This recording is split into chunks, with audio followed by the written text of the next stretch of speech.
Noon ba alam na ng tao na ang lupa ay nakabitin sa pagitang walang laman? Alam na ba ng tao nun yun? Hindi pa. Kaya nga paniwala nung ibang tao, ang mundo raw dala-dala ni Hercules eh.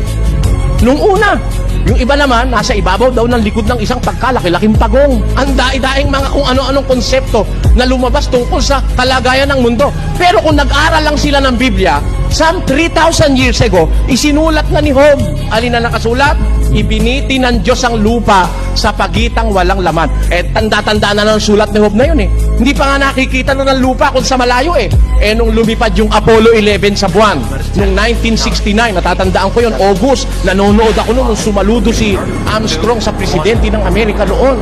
Nandun sila sa buwan.